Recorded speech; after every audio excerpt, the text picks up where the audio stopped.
जी हाँ, मैंने आपकी एमआरआई स्कैन की रिपोर्ट देखी थी। आपकी इंटरनल ब्लीडिंग नहीं हुई है, लेकिन आपके सर पर काफी गहरी चोट लगी है। फिर भी एहतियातन हम आपको अगले 24 घंटे अस्पताल में मॉनिटरिंग के लिए रखेंगे। बेटा, क्या हुआ तुम्हारे साथ? चिनार, कोई नहीं, मैं ठीक हूँ। अपना हाल तो देखो, कैसे हुआ ये? मैं जरा वॉशरूम से होके आया।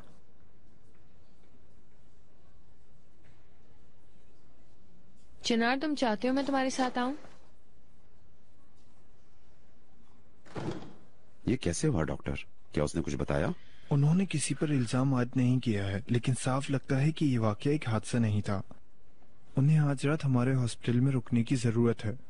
मैं समझ सकता हूँ। मुझे इजाजत दें, मुझे जरा जाना होगा। चलता हूँ। बहुत शुक्रिया डॉक्टर साहब। या अल्लाह, क्या अपने आप को मारने की कोशिश की है इसने?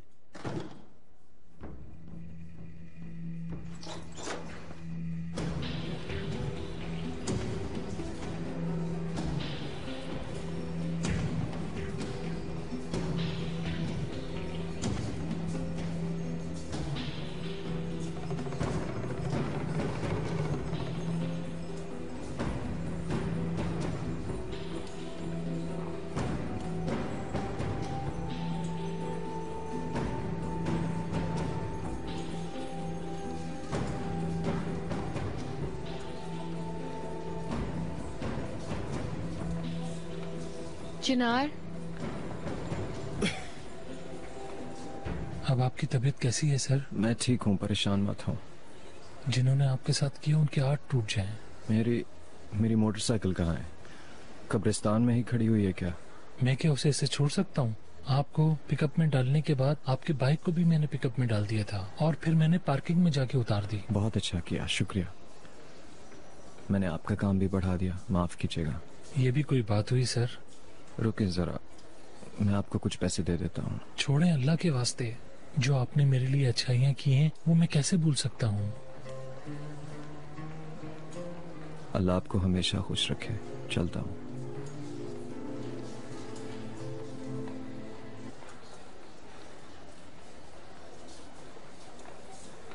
सॉरी।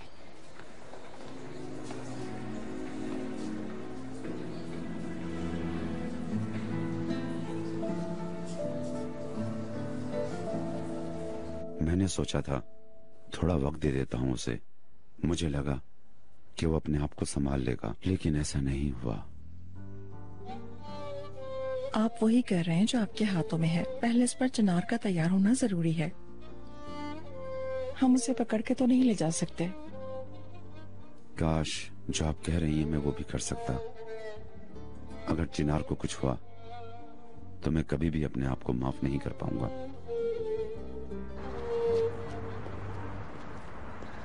चिनार, कहाँ जा रहे हो? चिनार, पागल मत बनो। तुम इस हाल में उसे वैसे भी नहीं चला सकते। चिनार प्लीज, मैं तुम्हें छोड़ देती हूँ। चिनार, ये बहुत खतरनाक है, तुम इसे मत चलाओ। मैं ठीक हूँ।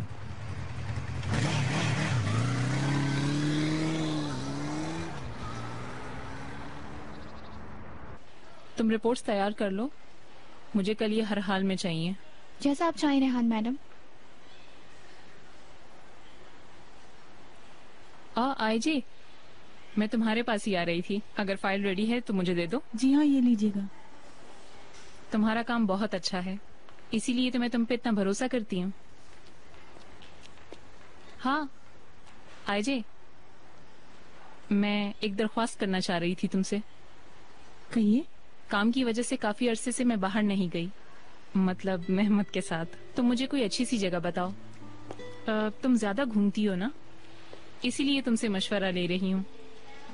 कोई ऐसी जगह बताओ जो रोमांटिक होनी चाहिए, समझ गई ना?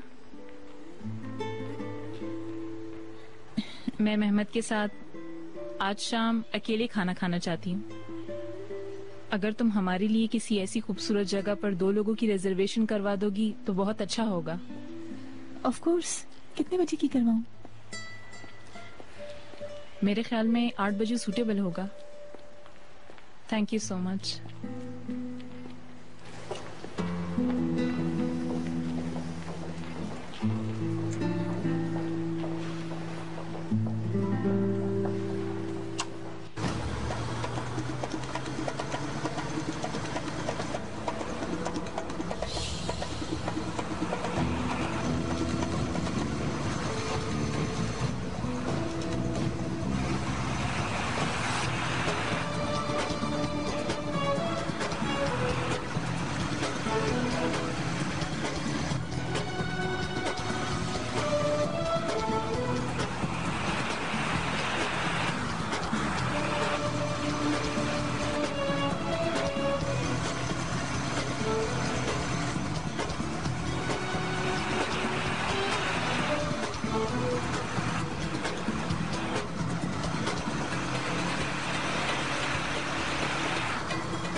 खुदा की कसम सभी खूबसूरत हैं माशाअल्लाह। अल्लाह ताला इन पर करम करे। बेटा ये सारे आर्टिस्ट बहुत हैंडसम हैं, इम्प्रेसिव हैं। इन है। हाँ मार्केट में बहुत ज्यादा इन है। हाँ जो भी हो, बस ऐसा ही एक मुझे चाहिए। अगर आप चाहती हैं तो मैं इनमें से देख लेती हूँ इकबाल मैडम। हाँ रुको जरा। हाँ ये ठीक है। यकीनन, लेकिन मुझे प्रोजेक्ट के बारे में पहले मालूम हो जाए, फिर इसके हिसाब से मैं आर्टिस्ट को ब्रीफिंग दूंगी। तुम इसे कॉल करके बता दो, उससे कहो कि वो आ जाए, फिर मैं उसे खुद बता दूंगी। ठीक है। अच्छा ये बताओ कि ये पैसे कितने लेगा? जैसे मैंने कहा प्रोजेक्ट के लिहाज से, अगर आपके दिमाग में कोई ड्रामा है तो किसके शुरू में ही पेमेंट ले लेंगे, लेकिन अगर कोई इश्तहार है तो फिर तरीका थोड़ा सा मुख्तलिफ हो जाएगा। फिर यकीनन जो आर्टिस्ट होगा उसके काम, तजर्बा और तालीम के लिहाज से भी रकम बढ़ सकती है। अच्छा अच्छा ठीक है। जिस आर्टिस्ट को आपने चुना है उसका नाम है अरकन। ये इंडस्ट्री में नया है, इसको किसी भी काम का तजर्बा नहीं है, किसी भी प्रोजेक्ट में इसे जगह नहीं मिली, लेकिन ये कामयाब आर्टिस्ट होगा, मैं गारंटी देती हूँ। बस फिर तो ये मेरे लिए भी बहुत अच्छा है। चले ठीक है, फिर अगर हमने आर्टिस्ट चुन ही लिया है तो थोड़ा सा प्रोजेक्ट के बारे में भी बात कर लेते हैं। नहीं अभी नहीं, अभी उसके बारे में बात नहीं करते हैं। तुम उस आर्टिस्ट को बुला लो, मैं उसे जरूरी बातें खुद बता दूंगी। ठीक है इकबाल मैडम, जैसा आप चाहें। तो फिर मैं उसे खुद कॉल करूंगी और फिर जैसा मुनासिब होगा हम उससे मिल लेंगे। ये बात।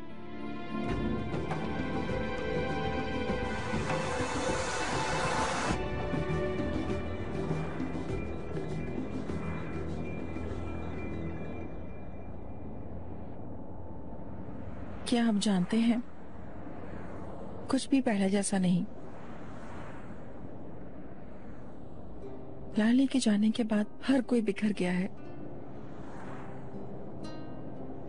उसके जाने से खला पैदा हो गया है,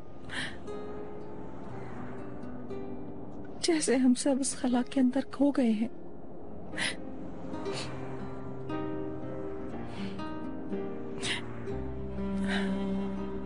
ऐसी बातें ना करें आप। हम में से सबसे ताकतवर इंसान आप हैं। एक गुलाम पर उसकी इस्तिताअत से ज्यादा बोझ नहीं डाला जाता। हम थोड़ा सब्र करेंगे। ऐसा कोई दर्द नहीं जिसकी दवा ना हो। मैं ये बात अपने तजुर्बे से कह रहा हूँ। मेरे अंदर बहुत जख्म है, मैं बता नहीं सकती। बिल्कुल क्लॉट होने के बाद फिर से ब्लीड होना शुरू हो जाता है। हर सुबह जब मैं छोटी लाली को गोद में लेती हूँ तो मेरा दर्द और भी बढ़ जाता है, लेकिन मैं ये समझ गई हूँ कि औलाद का दर्द सहने वाली माँ की जिंदगी में से जिंदगी मिसिंग होती है, हमेशा दर्द से भरी हुई, हमेशा दर्द से भरी हुई।